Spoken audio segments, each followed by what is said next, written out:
Aparat Bea Cukai menggerebek sebuah gudang miras yang bermodus sebagai tempat penyimpanan bahan bangunan. Sebanyak 9 truk miras impor berbagai merek yang ditaksir mencapai miliaran rupiah disita sebagai barang bukti.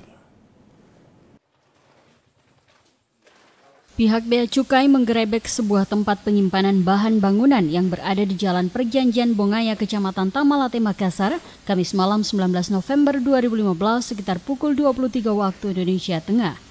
Dari hasil penggerebekan ini, ribuan botol miras impor berbagai merek ditemukan di lantai 1 dan 2 gudang ini dan langsung diangkut dengan menggunakan truk.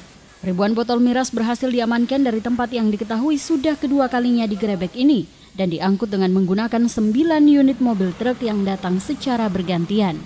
Dalam giat ini, pihak Bea dan Cukai tidak melibatkan satupun aparat kepolisian setempat. Miras ilegal berbagai merek ini pun langsung diangkut ke kantor wilayah Bea Cukai Sulawesi Selatan yang diperkirakan bernilai miliaran rupiah. Hingga saat ini pemilik gudang berinisial MK 30 tahun warga Jalan Tupai, Makassar masih belum diketahui keberadaannya. Dari Makassar, Aksa Arsyad, GoTV memberitakan.